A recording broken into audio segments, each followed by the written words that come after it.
Alamin wassalatu wassalam ala asyrafil anbiya'i wal mursalin wa ala alihi wa sahbihi ajma'in.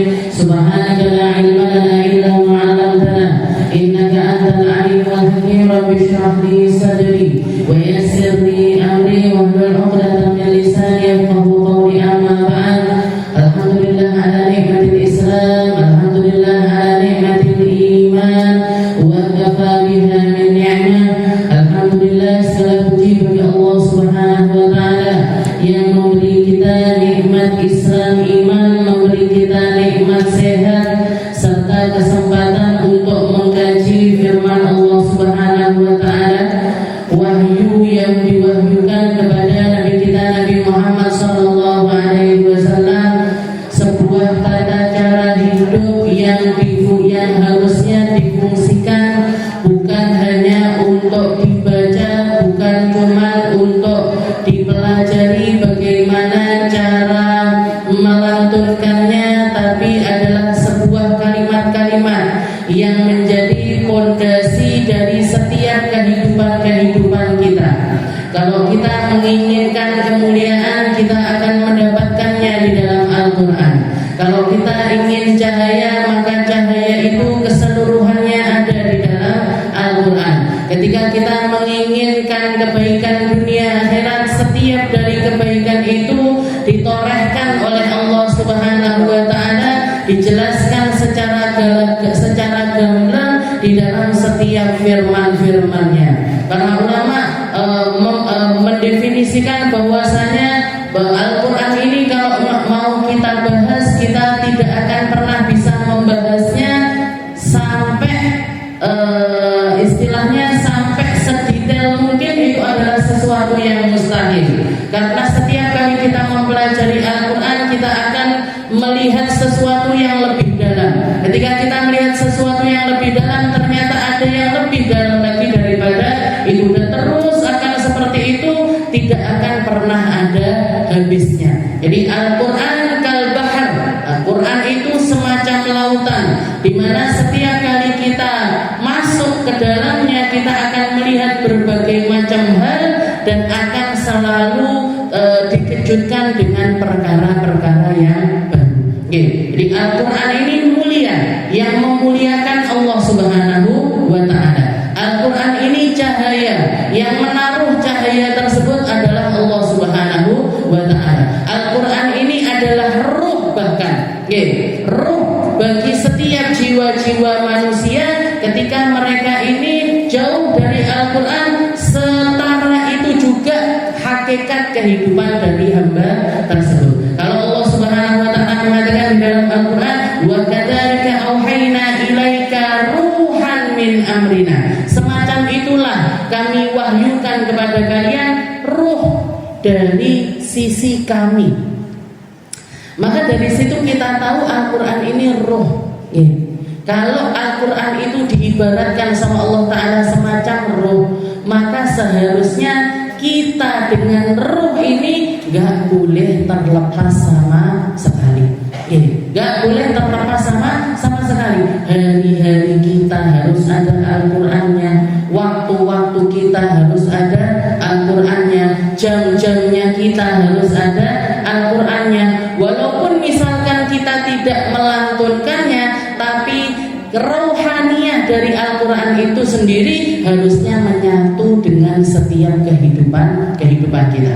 Maka kita belajar, kita ngaji, kita duduk di tempat ini dengan harapan-harapan Allah Ta'ala memberikan hidayah kepada kita untuk bisa mencicipi ruhnya Al-Quran, untuk bisa memahami Al-Quran secara dalam, untuk bisa menjadikan Al-Quran ini tempat kita berpijak dari setiap hal-hal terkecil sekalipun di dalam kehidupan kita. Cara kita melihat, cara kita memandang, cara kita berbicara, cara kita berjalan dan lain sebagainya, kita sinkronkan dengan apa yang diridhoi oleh Allah Ta'ala lewat Al-Quran. Begitulah manusia paling mulia, Nabi kita Nabi Muhammad sallallahu alaihi wasallam. Sayyidah Aisyah ketika ditanya tentang akhlaknya Nabi, seperti apa, semacam apa akhlaknya Nabi, maka jawaban Sayyidah Aisyah simpel sekali.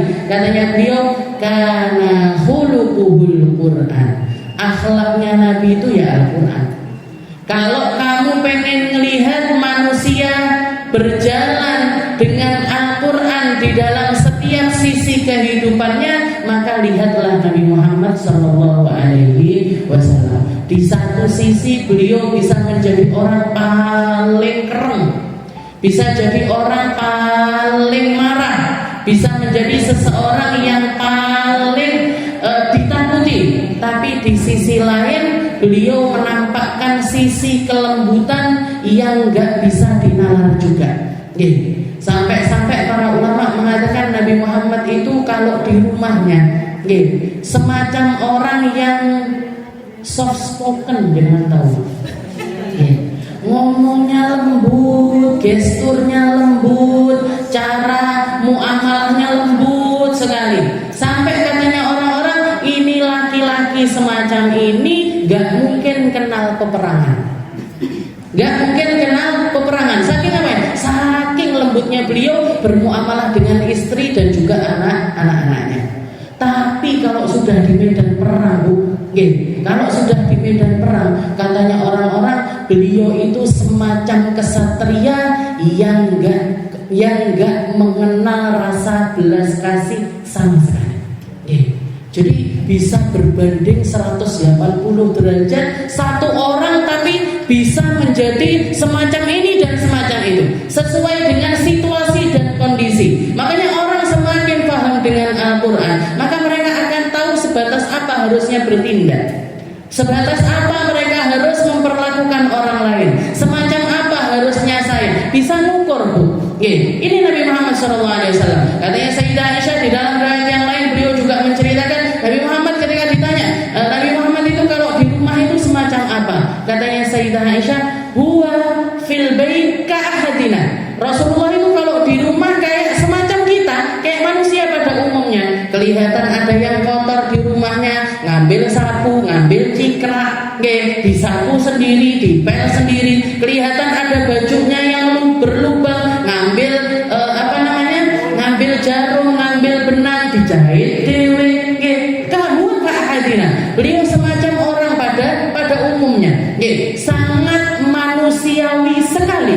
Sangat manusiawi sekali. Bercanda dengan kita, ketawa-ketawa dengan anak-anaknya, main kuda-kudaan sama cucu-cucunya. Main kuda-kudaan Nabi Muhammad sama cucunya, Bu. Bahkan bukan cuma di rumah, di masjid Rasulullah melakukan hal yang semacam itu. Jadi main kuda-kudaan, Sayyidina Hasan, Sayyidina Husain naik di punggungnya Nabi, naik di punggungnya Nabi. Setelah itu Rasulullah jadi kuda keliling masjid. Dilihat sama para sahabat ketawa-ketawa. Datang Sayyidina Anas bin Malik atau Sayyidina Abu Hurairah nanya sama Nabi, ngomentari apa yang dia lihat, ngomentari apa yang dia saksikan dari akhlaknya Rasulullah SAW. Katanya beliau mengatakan, ya Hasan, ya Husain, ni'mal markubi markubukuma. Sebaik-baik tunggangan yang lagi kalian naik ini, yang sebaik-baik kendaraan yang lagi kamu tunggangi. Ini punggung yang pernah sampai Sidratul Muntaha. Ini kaki yang pernah nyampe ke hadiratnya Allah Ta'ala. Ini manusia yang pernah menembus langit 7, ketemu langsung sama Allah Ta'ala. Dan ternyata sekarang kita saksikan di masjid dolanan kuda-kudaan ambek putu-putune. Nikmal markubi markubukuma, katanya Sayyidina Anas. Maka dijawab sama Nabi Muhammad SAW sambil beliau tetap jadi kuda, nggak malu, nggak gengsi, nggak jaga image. Kalau ada orang patut untuk jaga image, itu harusnya Nabi Muhammad pun jaga image. Kalau ada orang gengsi, Nabi Muhammad yang paling layak untuk gengsi. Badannya dedek, awake putih, mukanya mulus, ganteng luar biasa. Ndak gengsi, dolanan kuda-kudaan sama cucunya di masjid. Dijawab sama Nabi Muhammad SAW, wa ni'mar raqibani huma ya Anas. Sebagaimana yang dinaiki ini manusia terbaik, ketahuilah wahai Anas, yang naik juga manusia-manusia terbaik. Huma sayyidu syababi ahlil jannah. Mereka berdua ini yang akan menjadi pemimpin dari para pemuda ahli syurganya Allah Ta'ala. Seperti itu. Katanya Sayyidah Aisyah, huwa fil bait ka ahadina. Nabi Muhammad di rumah kayak semacam kita orang pada umumnya. Walakin idza sami'al muadzin yuadzin, tapi kalau sudah kedengeran azan dikumandangkan, qama ka'annahu la ya'rifuna wa la na'rifu. Beliau langsung berdiri seakan-akan kita nggak kenal dia nggak kenal kita. Langsung ngadeg berangkat ke masjid untuk menunaikan sholat, untuk menjalankan kewajiban paling indah yang menjadi hadiah Allah Ta'ala bagi umat manusia. Ini Nabi Muhammad SAW. Khuluquhul Quran, karena khuluquhul Quran, akhlaknya Nabi Al-Quran. Jadi kalau ada orang paling paham Al-Quran, Nabi Muhammad yang paling paham Al-Quran. Kalau ada orang paling rasuk dengan Al-Quran, Nabi Muhammad lah manusia yang paling rasuk. Jadi kita lanjutkan pembahasan kita. Kalau minggu yang lalu kita menyelesaikan surat At-Takwir, di dalam surat At-Takwir, di mana di akhirnya, di penghujung dari ayat-ayat tersebut Allah Ta'ala mengatakan fa'aina tadhabun, fa'aina tadhabun in wa illa dzikrul lil alamin liman syaa'a minkum ayyastaqim wa ma tasyauna illa ayyasha Allahu rabbul alamin. Kata Allah Ta'ala, sudah aku tunjukkan jalannya, sudah aku fahamkan cara berpikirnya, sudah aku perlihatkan seindah apa akhir dari kehidupan kalian ketika kalian memilih hidup dengan jalan Al-Quran. Fa'aina tadhabun, maka sekarang pilihannya ada di kalian. Kamu mau pergi kemana, mau lewat jalan yang apa, mau menjadi manusia macam apa. In huwa illa dzikrul lil alamin, karena Al-Quran ini adalah pengingat, bukan perubah. Al-Quran ini pengingatnya manusia. Jalannya mereka nyari hidayah, jalannya mereka nyari inayah, jalannya mereka nyari pertolongannya Allah Ta'ala, jalannya mereka nyari kesembuhan, jalannya mereka untuk mendapatkan cahaya. Fa'aina tadhabun in huwa illa dzikrul lil alamin. Untuk seluruh alam semesta, Al-Quran ini akan selalu bermanfaat untuk mereka. Buat siapa? Liman sya'a minkum ayyastaqim. Tapi kaliannya dulu harus pengen lurus. Kalau dari kalian yang gak pengen lurus, Al-Quran ini gak akan meluruskan kalian.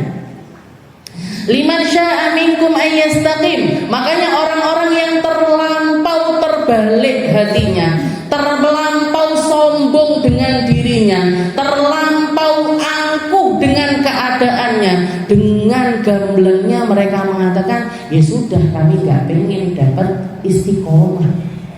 Semacam Abu Jahal yang menjawab perkataannya Nabi secara langsung, dia mengatakan, "Dzaka ilaina in syi'na istaqamna wa in syi'na lam nastaqim." Oh, berarti pilihannya gitu. Kalau kita pengen lurus, kita lurus. Kalau kita nggak pengen lurus, kita nggak akan lurus. Ini jawabannya Abu Jahal. Liman sya'a minkum ayyastaqim. Ngomentari firmannya Allah Ta'ala, liman sya'a minkum ayyastaqim. Untuk siapapun di antara kalian yang kepingin meniti jalan istiqomah. Maka Abu Jahal dengan angkuhnya mengatakan, ya udah, kami nggak pengen. Kamu menawarkan hidayah, kami nggak pengen hidayah. Kamu menawarkan surga, kami nggak pengen surga. Kamu menawarkan kebaikan di akhirat, kami nggak pengen mendapatkan kebaikan di akhirat. Makanya perkataan di akhir kematian dari Abu Jahal yang terkenal, kirim salam sama Abdullah bin Mas'ud, bilang sama Abdullah bin Mas'ud yang waktu itu sudah bersiap untuk memenggal kepalanya Abu Jahal. Abu Jahal mengatakan, ya Ibn Mas'ud, balligh salami ila Muhammad. Wahai Abdullah bin Mas'ud, sampaikan salamku kepada Muhammad. ana aduhu fid dunya wal akhirah. Saya siap jadi musuhnya dia dunia akhirat. Saya siap membangkang setiap perkataannya di sini ataupun di sana. Padahal dari kalimat ini kan berarti dia percaya akhirat. Berarti kan percaya kalau ada hari kebangkitan. Percaya kalau akan ada kehidupan kedua. Percaya bahwa pertemuan itu sesuatu yang nyata. Jadi, tapi karena keangkuhan yang luar biasa di dalam dirinya, maka yang keluar kalimat-kalimat yang tetap meninggi di hadapan Nabi Muhammad SAW. Ana aduhu fid dunya wal akhirah. Saya musuhnya dia dunia akhirat. Ketika kepalanya Abu Jahal dibawa di hadapan Nabi Muhammad SAW, bahkan dikatakan Abdullah bin Mas'ud ini untuk sekedar ngangkat kepalanya Abu Jahal tidak kuat, Bu. Di ngeternya, ledek. Napa? Diseret. Jadi kepalanya udah keputus ini, Bu. Kepalanya Abu Jahal sudah keputus, dibawa sama Abdullah bin Mas'ud. Setelah itu dibawa di hadapan Nabi Muhammad SAW, disampaikan apa yang dikatakan Abu Jahal. Jawabannya Nabi, likulli nabiyyin fir'aun wa fir'aun ummati Abu Jahal. Setiap nabi punya fir'aunnya masing-masing, dan fir'aun umatku adalah Abu Jahal. Wa fir'aunu Muhammad asyad min fir'auni Musa. Fir'aunnya Muhammad ternyata jauh lebih kejam, jauh lebih istilahnya lebih parah dibandingkan Fir'aunnya Musa.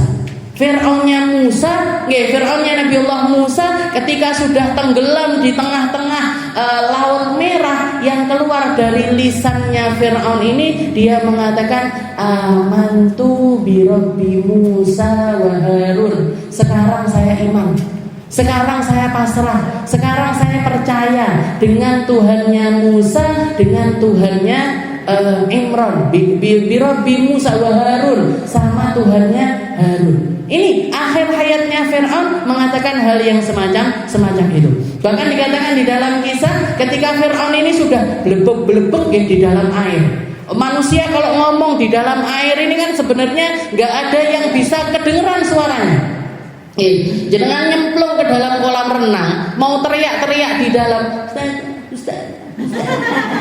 Misalkan, saya di atas, jangan ngelihat saya, tapi jangan ada di dalam kolam renang, nggak kedengeran, Bu.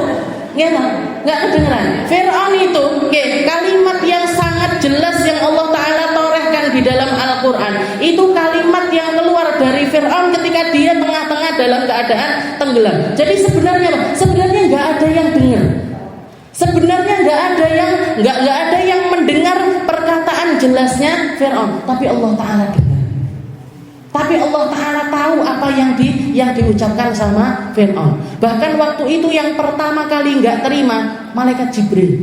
Malaikat Jibril melihat kondisi yang semacam itu dan tahu seperti apa rahmatnya Allah Ta'ala, tahu seperti apa ampunannya Allah Ta'ala. Sing gregeten Malaikat Jibril, menungso koyok ngene, kalau sampai kedengeran sama Allah Ta'ala, diampuni juga ini nanti. Padahal berapa bayi yang sudah dia bunuh, berapa banyak kejahatan yang dia lakukan, istrinya sendiri mati di tangannya dia, berapa banyak rakyat yang ada di dalam siksaan. Ini kalau diselamatin lagi sama Allah Ta'ala, dia akan membangkang lagi dan membangkang lagi. Karena ini pikirannya, jadi istilahnya malaikat Jibril sing gregeten, Bu. Lek awake dhewe tambah berkali-kali lipat gregetennya itu kalau melihat menyaksikan kejadian waktu itu. Sumpel ae. Maka dikatakan dari atas langit malaikat Jibril langsung turun. Langsung turun melesat ngambil pasir, disumpel masuk di mulutnya Fir'aun. Biar apa? Biar enggak sempat mengucap kalimat tersebut. Tapi Allah Ta'ala Maha tahu. Huwa ya'lamu sirra wa akhfa. Tuhan kita itu, Bu, tahu yang rahasia dari kita, bahkan di atasnya rahasia. Kita ini 5 menit ke depan ini gak ngerti seperti apa. Kalau saya mungkin saya ngaji, Lek jenengan skrip-skrip. Jadi 5 menit dari sekarang ini kita nggak ngerti apa yang akan terjadi. Oke, Allah Ta'ala ngerti, Bu. Yang mau keluar dari mulut kita apa, yang akan respon kita bagaimana, bahkan yang terbesit di dalam hati kita seperti apa, Allah Ta'ala tahu. Jadi waktu itu gak ada yang dengar apa yang diomongkan Fir'aun di akhir kehidupannya tersebut. Tapi Allah Ta'ala dengan jelas menuliskannya di dalam Al-Quran. Amantu birabbi Musa wa Harun. Bahkan para ulama mengatakan, misalkan Fir'aun waktu itu gak pakai menyandingkan namanya Nabi Musa dan juga Nabi Allah Harun langsung kepada Allah Ta'ala, amantu billah. Misalkan dia yang diucapkan aku beriman kepada Allah, diampuni sama Allah Ta'ala. Saking rahmatnya Allah Ta'ala, saking maha pengampunnya Allah Ta'ala. Jadi liman syaa minkum ayyastaqim wa ma tasyauna illa ayyasha'allahu rabbul alamin. Dijawab sama Allah Ta'ala, kamu gak menginginkan, kamu punya keinginan itu semuanya bahkan datang dari keinginannya Allah. Wa ma tasyauna, apa yang kalian inginkan, illa ayyasha'allahu rabbul alamin, itu datang dari keinginan Allah yang menciptakan seluruh alam semesta.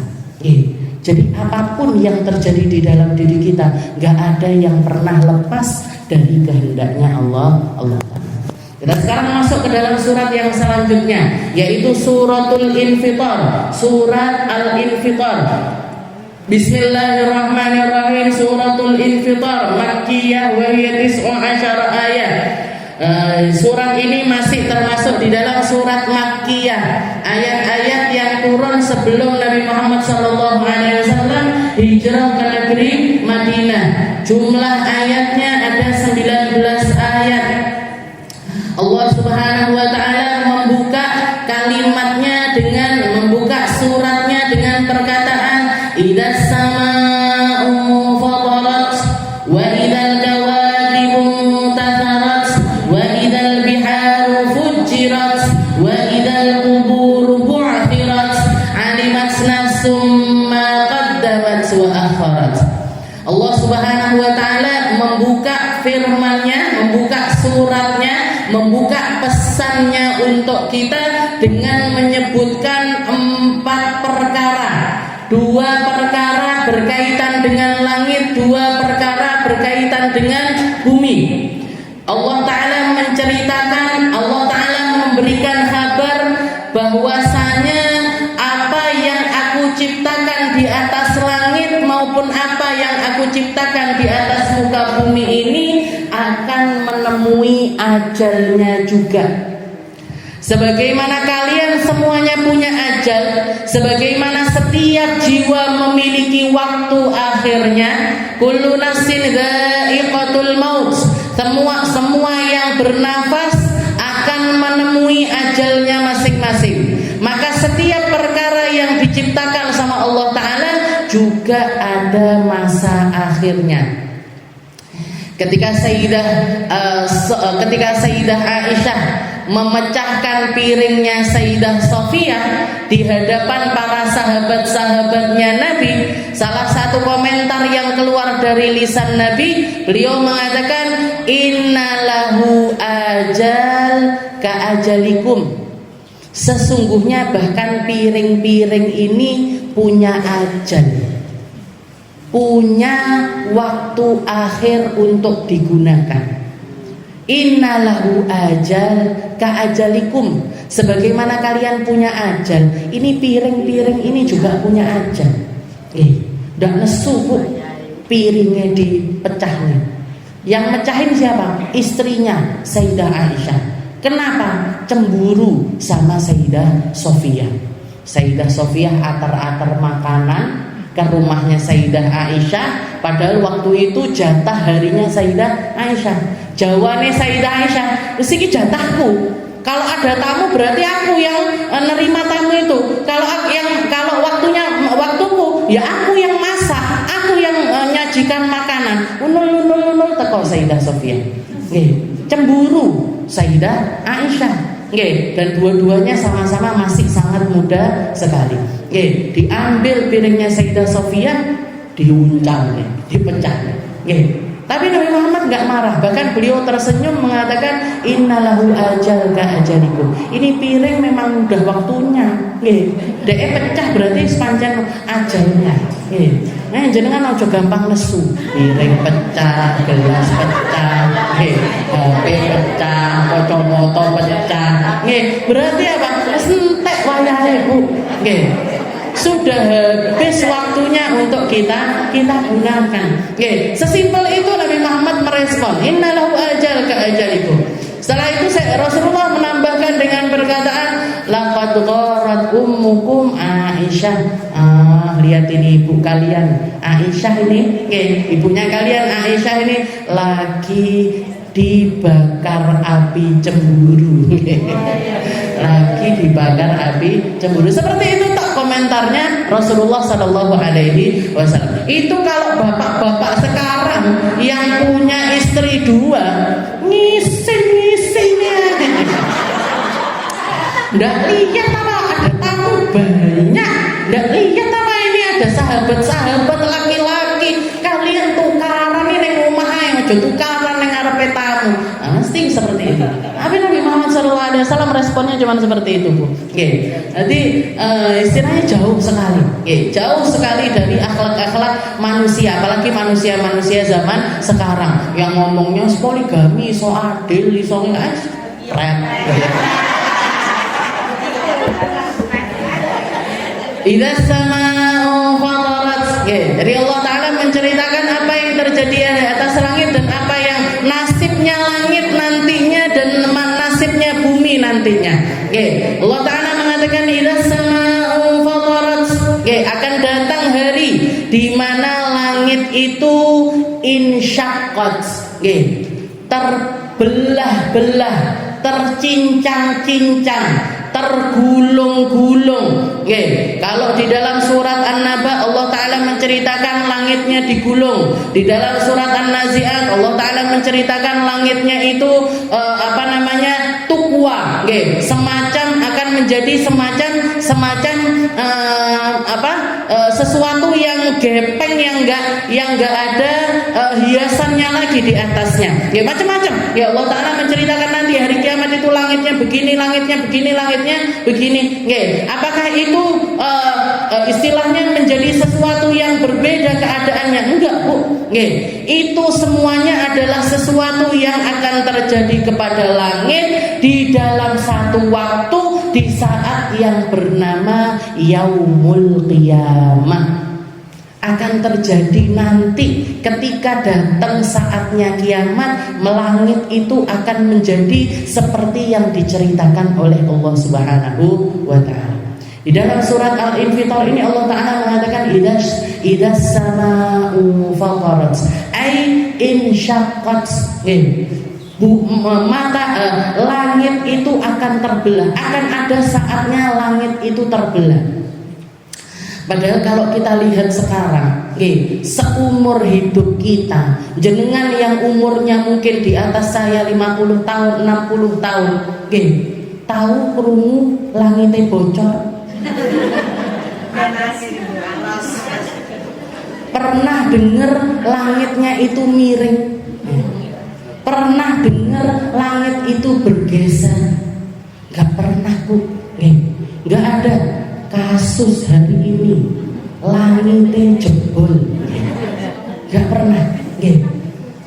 Jadi istilahnya itu sesuatu yang gak terfikirkan di dalam diri manusia, sesuatu yang jauh dari apa yang biasa dialami oleh manusia. Tapi nanti ada saatnya, kata Allah Ta'ala, idas sama'u fatarat. Langit ini saya ciptakan dari dulu kala. Saya ciptakan dia dengan kesempurnaannya. Saya ciptakan dia tanpa celah. Saya ciptakan dia dengan keindahannya. Karya manusia manapun gak akan pernah bisa menyamai karyanya Allah Ta'ala. Ada orang bikin plafon seindah apapun, di gedung sebesar apapun, di tempat selebar apapun, gak akan pernah bisa menyamai indahnya langitnya Allah Ta'ala. Tapi ternyata karya seindah itu pun, yang eksis segitu lama pun, Allah Ta'ala gak segan-segan ketika ingin menghancurkannya, dihancurkan sama Allah Ta'ala, Bu. Kalau Allah Ta'ala Allah Ta'ala menciptakan langit, yang menopang langit, yang menjaga langit. Tapi ketika karena Allah yang menciptakan ini semuanya, ketika Allah Ta'ala ingin menghancurkannya, itu segampang Allah Ta'ala menciptakannya. Allah Ta'ala bahkan untuk merusaknya ini bisa jadi lebih gampang dibandingkan membuatnya. Sebagaimana kalau jenengan misalkan, saya hari ini pengen bikin donat, jenengan bikin donat 6 biji misalkan, 6 biji misalkan. Yang satu, waduh kok gosong ya, buang aja lah. Yang satunya lagi dikasih topping coklat, yang satu lagi dikasih topping stroberi, yang satu lagi rasa nanas dan lain sebagainya. Sakarepe jenengan apa mboten?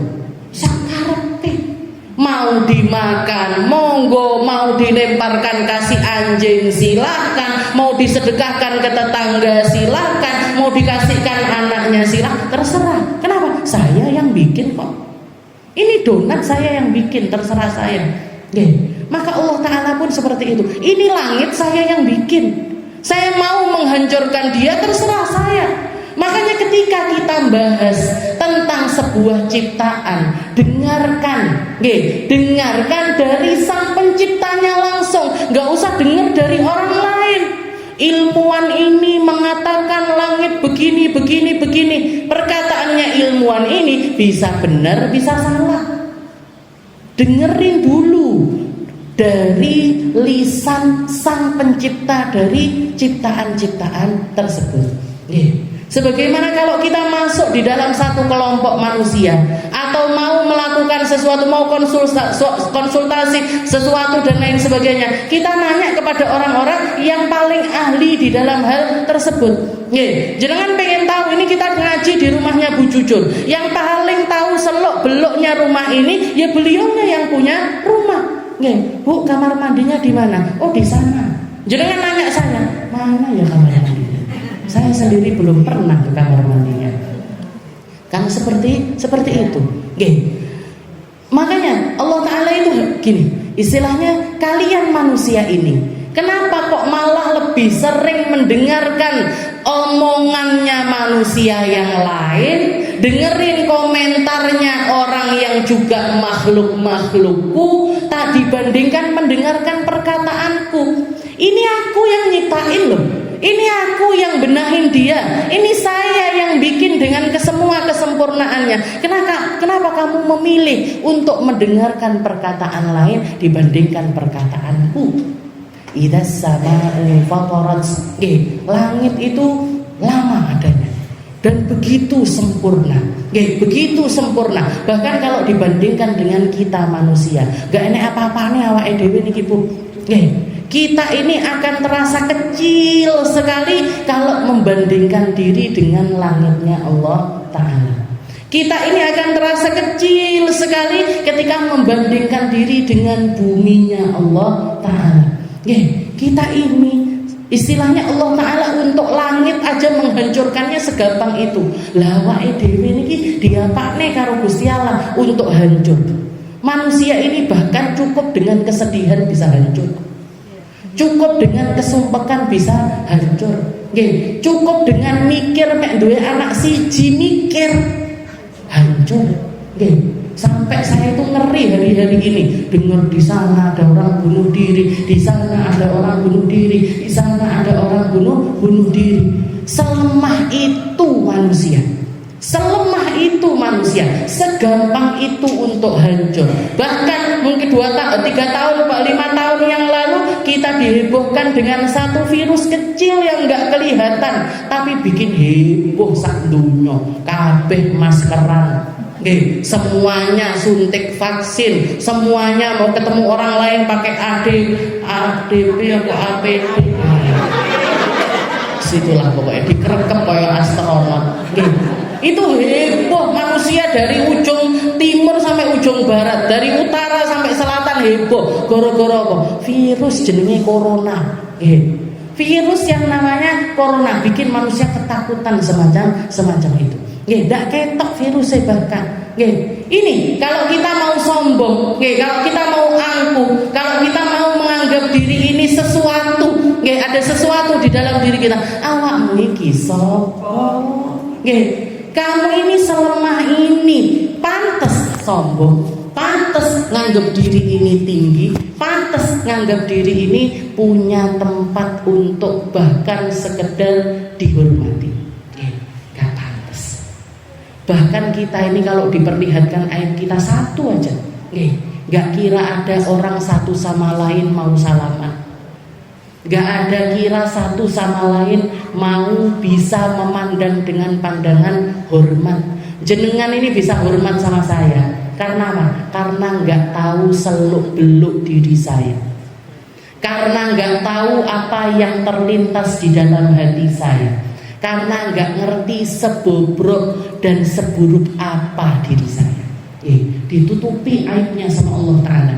Dan Allah Ta'ala lebih sering menutup aib kita ketimbang membongkarnya. Idza sama'u fatarat wa idzal kawakibun tatharat. Jadi dua makhluknya Allah Ta'ala yang ada di atas langit dibahas sama Allah Ta'ala. Ini dua-duanya nanti bakalan hancur. Langitnya saya hancurkan, planet-planetnya pun akan berjatuhan. Planet, bintang, dan segala macam apa yang Allah Ta'ala letakkan di atas langit, yang kalau dilihat dari bumi ini semacam sesuatu yang indah sekali, yang membuat langit itu tidak terasa kosong. Yang akan kalau kita lihat ini langitnya nggak nek bintang kono. Saya ingat dulu SD Canopus Capella Vega. Dengan enggak sejaman ya. Jadi itu nama bintang-bintang itu tadi. Jadi semua hal yang diletakkan sama Allah Ta'ala di atas langit itu nanti ada masanya mereka untuk berjatuhan, bertabrakan satu sama lainnya, meledak semuanya, kehancuran yang luar biasa yang nggak pengen kita saksikan dengan kedua mata kita. Ayat al-murad dikatakan i'lam annal murad bihadhil ayat bayanun tahribil alam wa fana'id dunya wa dzalika anna as-sama kas-saqaf. Katanya Imam Jalalain yang ngarang kitab tafsir Jalalain ini, beliau mengatakan annal murad bihadhil ayat, bahwasanya maksudnya Allah Ta'ala menjelaskan di dalam yang dijelaskan di dalam ayat ini bayanun tahribil alam wa fana'id dunya. Allah Ta'ala sedang menjelaskan tentang kehancuran alam semesta dan juga tentang fananya dunia. Sebagaimana langit bumi ini, sebagaimana seluruh ciptaan itu punya sifat fana, langit bumi yang umurnya sepanjang itu pun ternyata juga masuk di dalam kategori fana. Fana itu apa? Fana itu enggak kekal. Fana itu kebalikannya kekal. Fana itu ada masa akhirnya. Bahkan sebelum masuk masa akhirnya juga akan terus mengalami perubahan. Ini sifatnya makhluk itu semacam itu. Kayak kita manusia, dulu kecil, setelah itu balita, habis itu remaja, habis itu dewasa, habis itu tua, habis itu renta, habis itu nggak ada. Dari nggak ada kembali ke nggak ada.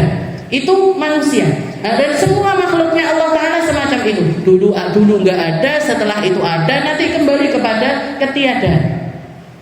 Langit yang kamu lihat sempurna, bintang-bintang yang kamu lihat sempurna, planet-planet yang kamu lihat nggak pernah ada ceritanya masalah di antara mereka, ternyata juga masuk di dalam kategori al-fana, ada masa akhirnya.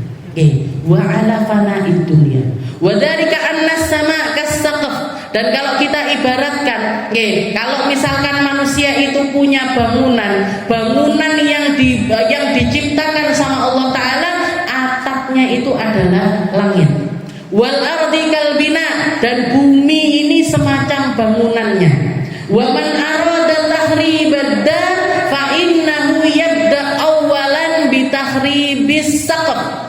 Dan sebagaimana manusia kalau mau menghancurkan sebuah bangunan, yang pertama kali dipreteli adalah atapnya, maka begitu juga Allah Ta'ala ketika menghancurkan semesta ini, Allah Ta'ala melucuti langitnya terlebih dahulu. Jadi yang dihancurkan dulu langitnya, baru setelah itu bawahnya, setelah itu bawahnya, setelah itu bawahnya, sampai kepada bumi ini. Manusia kalau mau bongkar rumah kan juga semacam itu, gentengnya diuduk nih. Setelah itu bagian atasnya dulu dihancurkan, ditutui mulai dari atas. Tidak mungkin kita ngerobohkan bangunan dari bawah dulu, tidak mungkin. Tapi selalu dari, maka seperti itulah juga Allah Ta'ala ketika menghancurkan alam semesta. Tsumma yalzam min tahribis sama'i intitharul kawakib. Termasuk di antara kehancuran langit adalah tabrakan dari setiap al-kawakib, bintang-bintang di atas. Tsumma ba'da tahribis sama' wal kawakib yakhruj kullu ma 'ala wajhil ard minal bihar. Tsumma dari kata takhribul ard allati fiha al-abwab. Setelah itu baru Allah Ta'ala menghancurkan buminya. Kalau penghancuran bumi, Allah Ta'ala menghancurkan dimulai dengan lautan-lautannya. Kenapa kok lautan yang dihancurkan dulu sama Allah Ta'ala? Karena porsi lautan ini lebih besar dibandingkan daratan. Bahkan kalau dibagi, laut itu mungkin bisa 3/4-nya bumi ini. Sedangkan daratan itu cuma 1/4 aja. Jadi lautan itu selalu lebih besar dibandingkan daratan. Makanya makhluknya lautan juga jauh lebih banyak ketimbang makhluk yang ada di daratan. 10 kali lipatnya makhluk darat. Selalu seperti itu. Nanti di akhirat pun Allah Ta'ala menjadikannya semacam itu. Idza sama'u fatarat wa idzal kawakibun tatharat. Hari di mana bintang-bintang berjatuhan, in qadat wa tasaqatat, saling tabrak satu sama lain dan berjatuhan rontok. Wa idzal biharu fujirat. Setelah itu hari itu juga akan menjadi hari di mana lautan itu disatukan sama Allah Ta'ala. Futiha ba'duha fi ba'd fasara bahran wahidan wa ikhtalatal 'adbu bil milih. Kalau kita lihat di dalam lautan itu, kalau kita jalan naik kapal, kita akan melihat pertama yang ada di samping-samping pantai itu lautnya warnanya semacam coklat-coklat. Nanti tambah ke sana tambah biru, tambah ke sana tambah biru, tambah biru yang menunjukkan kedalaman dari lautan itu sendiri. Setelah itu ada berbagai macam tempat dari persatuan air tersebut yang antara pemilik air asin dengan pemilik air tawar itu nggak pernah menyatu sama sekali. Antara sungai dengan laut itu ada tempat mereka nyatu, tapi antara airnya nggak pernah bisa bersatu. Bainahuma barzakhon la yabghiyan. Katanya Allah Ta'ala, di antara air-air tersebut saya kasih di antaranya itu pembatas, yang satu enggak masuk ke yang lainnya, yang satu enggak masuk ke yang lainnya. Yang bahkan kalau kita menemukan tempat yang semacam itu, bahkan baru-baru ini beberapa tahun yang lalu kan ketahuan di dalam laut ada air tawar. Di dalam laut ada, jadi air asin campur sama air tawar, tapi antara mereka nggak menyatu satu sama lain. Bahkan kalau diudek gini pun, diaduk, jenengan mau ngaduk itu, jenengan ada di perbatasan antara air asin. Jenengan aduk gini, nggak nyampur. Oke. Satu sama lainnya itu berada di tempatnya masing-masing. Dan satu sama lain memiliki karakternya masing-masing. Satu sama lain memiliki penghuninya masing-masing. Air, hewan air laut nggak bisa tinggal di laut tawar. Hewan laut tawar nggak bisa hidup di laut asin. Dua-duanya punya karakter yang berbeda. Dua-duanya punya karakter yang penghuninya beda, yang hidup di situ beda, model airnya juga beda. Dikasih sama Allah Ta'ala pembatas yang sama manusia pun nggak bisa membelah antara keduanya. Tapi nanti di hari kiamat tersebut dicampur jadi satu sama Allah Ta'ala. Wa idzal biharu fujirat. Ikhtalato ba'duha bi ba'd, antara satu dengan lainnya itu menjadi satu kesatuan. Diublek sama Allah Ta'ala lautnya. Diublek sama Allah Ta'ala lautnya. Kalau di dalam surat At-Takwir kemarin, wa idzal biharu sujirat. Wa idzal biharu sujirat. Apa artinya? Apa? Itu laut setelah dicampur sama Allah Ta'ala, diublek jadi satu, dinyalakan api dari bawahnya sehingga semuanya berubah menjadi lautan api. Ini laut, ini air yang ada di seluruh permukaan bumi berubah menjadi api. Sudah bisa bayangkan atasnya musibah secara istilahnya ini kan kayak kalau orang sekarang bilangnya apa kok, kayak kejadian tsunami atau kejadian gempa bumi atau kejadian tanah longsor dan lain sebagainya. Ada banyak musibah yang terjadi dan itu terjadi di satu waktu. Jadi mau ke sana, manusia mau ke darat salah, mau ke laut yo salah. Di mana-mana mereka akan melihat kehancuran.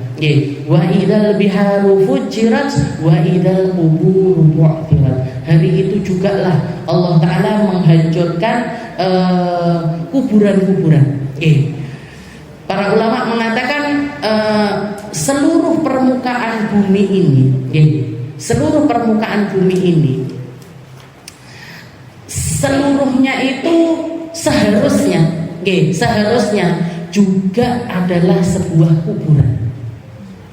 Kenapa? Karena manusia itu sudah ada mulai dari zamannya Nabiullah Adam. Belum lagi zamannya Nabiullah Hud yang dikatakan kaumnya itu istilahnya Allah Ta'ala ketika menciptakan makhluk-makhluk terdahulu itu tingginya luar biasa, badannya besar sekali. Sampai dikatakan gunung-gunung yang ada di Hadrum. Jangan kalau melihat gunung-gunung di Indonesia itu kan bentuknya seperti ini. Jadi segitiga. Dan seperti kebanyakan gunung-gunung di tempat yang lainnya. Tapi kaum Ad, kaumnya Nabiullah Saleh, kaumnya Nabiullah Hud, itu mereka tinggal di satu negeri yang diceritakan sama Allah Ta'ala yanhitunal jibala buyuta. Mereka itu dengan gunung-gunung, itu gunungnya dipahat sama mereka. Sebagai apa? Sebagai tempat tinggal mereka. Jadi orangnya gede-gede, bahkan sebagian dari gunung-gunung itu dipapras ujung-ujungnya jadi diklik, dipakai buat duduk. Dan sampai istilahnya gini, manusia-manusia sebesar itu juga menemui ajal mereka masing-masing, ketemu dengan kematiannya masing-masing. Berarti apa? Dipendem ning gone bumi kabeh kuwi.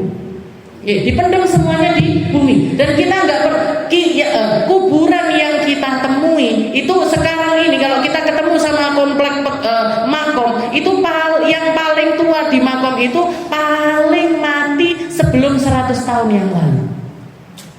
Terus kemana yang 200 tahun yang lalu? Terus kemana yang 500 tahun yang lalu? Terus yang 1000 tahun lalu, 2000 tahun lalu, 10.000 tahun lalu, 20.000 tahun lalu? Neng di kuburan yang wong-wong kuwi kabeh. Pada padahal semuanya dipendem di bumi. Maka bisa jadi, ya, makanya di sini Allah Ta'ala wa idzal quburu bu'thirat, ketika seluruh kuburan-kuburan itu pecah dari tempatnya masing-masing. Kulibatu rabuha wa bu'itha mautaha. Oke, jadi tanahnya dihancurkan sama Allah Ta'ala, mayitnya dikeluarkan sama Allah. Mayit-mayitnya dibangkitkan lagi sama Allah Ta'ala. Jadi kita ini sekarang tempat kita berpijak ini, entah sudah berapa mayit yang dikubur di sini, entah sudah berapa orang mati yang ada di bawah tanah ini, dan semua tanah yang ada di atas muka bumi ini juga menjadi kuburan dari makhluk-makhluknya Allah Ta'ala. Itu baru ngomongin manusia. Kewane piye, hewannya bagaimana, berapa banyak yang dikuburkan di bawah kita ini, berapa banyak nggak tahu kita. Jadi setiap tanah itu kuburan. Setiap tanah itu adalah kuburan. Wa idzal quburu bu'thirat. Jadi yang di atas langit Allah Ta'ala membahas tentang langit dan juga kawakib, bintang-bintang. Yang di bumi Allah Ta'ala membahas tentang lautan dan juga daratan. Di hari itu kenapa? Alimat nafsum ma qaddamat wa akharat. Semua manusia diingatkan sama Allah Ta'ala tentang yang sudah terjadi di dalam diri mereka atau yang tidak terjadi di dalam diri mereka. Manusia ketika meninggal, manusia ketika ketemu ajalnya, ketika dicabut rohnya sama Allah Ta'ala, ketika rohnya tercabut, itu pemahaman mereka tentang dirinya itu ijmalan. Ijmalan itu global. Wong apik mati apik husnul khotimah. Orang buruk mati buruk su'ul khotimah. Semua orang, tapi yang pasti ketika mati dia sudah tahu tempat kembalinya kemana. Kalau ahli surga dibukakan sama Allah Ta'ala penglihatannya, ini tempat kembalimu, nanti kamu masuk ke dalam surga. Yang ahli neraka dibukakan sama Allah Ta'ala, ini tempat kembalimu, nanti kamu tempat tinggalnya adalah di dalam neraka. Ijmalan. Jadi secara global orang itu tahu, oh aku selamat. Yang satunya lagi, oh aku enggak selamat. Alhamdulillah min dzalik. Jadi yang selamat tahu, yang enggak selamat tahu. Tapi ketika terjadi kiamat, manusia-manusia ini akan dipahamkan sama Allah Ta'ala alimat ay ruddat alaihim ulumahum. Artinya adalah dikembalikan setiap detail memori kehidupan mereka masing-masing. Jadi ketika orang selamat sekalipun tahu tempat kembalinya di dalam surganya Allah Ta'ala, karena ternyata porsi kebaikannya itu lebih banyak dibandingkan keburukannya, tapi setiap kesalahan-kesalahan yang pernah dia lakukan diperlihatkan juga sama Allah Ta'ala. Kebaikan-kebaikan yang sudah dia lakukan, efek dari kebaikan yang dia lakukan, atau apapun yang terjadi setelah kebaikan tersebut, semuanya juga akan diperlihatkan sama Allah Ta'ala. Kita ambil contoh majelis ini. Kita duduk di majelis namanya Az-Zahra. Nanti diperlihatkan sama Allah Ta'ala Az-Zahranya. Setelah diperlihatkan Az-Zahranya sama Allah Ta'ala, diperlihatkan apa yang terjadi sebelum kita bergabung dengan Az-Zahra. Mulai dari tahun pertama dibentuk, tahun kedua dibentuk, ketiga, sampai 19 tahun berlalu ini, kita yang bergabung di dalam, oh tiba riwayatnya ini. Iki tahu tukaran karo iki tahu tukaran karo iki singkur-singkuran karo iki singkur-singkuran karo iki. Ini pernah ngomong begini, ini nggak pernah ngomong begini, ini responnya begini, semuanya diperlihatkan sama Allah. Setelah itu apa? Setelah itu sampai di mana akhir kita bergabung dengan keadaan tersebut. Setelah itu kita dimatikan sama Allah Ta'ala, dan efek yang masih berlanjut dari apa yang terjadi pun diperlihatkan sama Allah Ta'ala. Awakmu mati, anakmu sing mlebu tibae gantikan kamu, ikut jadi pengurus, ikut melihat, ikut bergabung.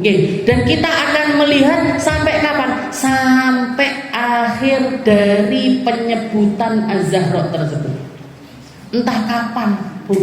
Nggih, entah mungkin 50 tahun lagi, entah mungkin 100 tahun lagi, entah mungkin 1000 tahun lagi.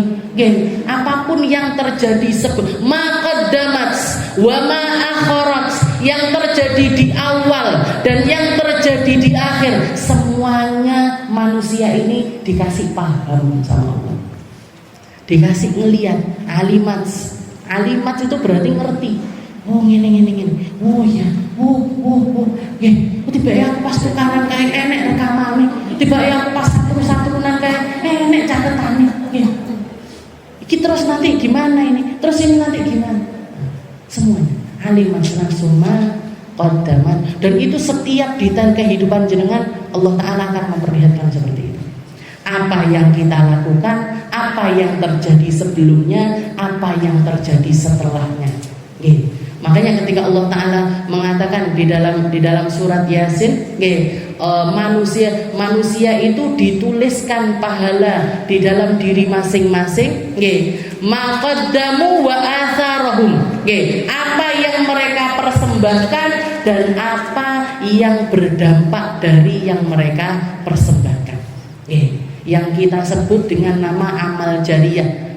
Amal jariyah ini amal yang terus ngalir, yang kita nggak tahu melebarnya aliran ini kemana aja, siapa aja yang dapat kebaikannya, siapa aja yang berdampak dari perkara tersebut. Itu semuanya ada catatannya di sisi Allah Ta'ala. Makanya kalau ngomongin manusia paling banyak pahalanya, nggak ada selain Nabi Muhammad SAW. Ada orang baca Al-Quran, Nabi Muhammad dapat pahala. Ada orang berbuat baik, Nabi Muhammad dapat pahala. Ada orang bikin masjid, Nabi Muhammad dapat pahala. Ada orang bikin musola, Nabi Muhammad dapat pahala. Ada orang bikin majelis, Nabi Muhammad dapat pahala. Kita sholat, Nabi Muhammad dapat pahala. Awake dhewe pikiran, Nabi Muhammad dapat pahala. Nggih, jenengan bayangkan sebanyak apa pahala yang dibawa sama Nabi Muhammad sallallahu alaihi wasallam. Alimat nafsum ma qaddamat wa akharat. Ya ayyuhal insan, ma gharraka bi rabbikal karim alladzi khalaqaka fasawwaka fa'adalak fi ayyi suratin ma syaa rakkabak. Kalla bal tukadzibuna biddin wa inna 'alaikum lahafidin. Wallahu a'lam bishawab. Insyaallah kita lanjutkan di pertemuan yang selanjutnya.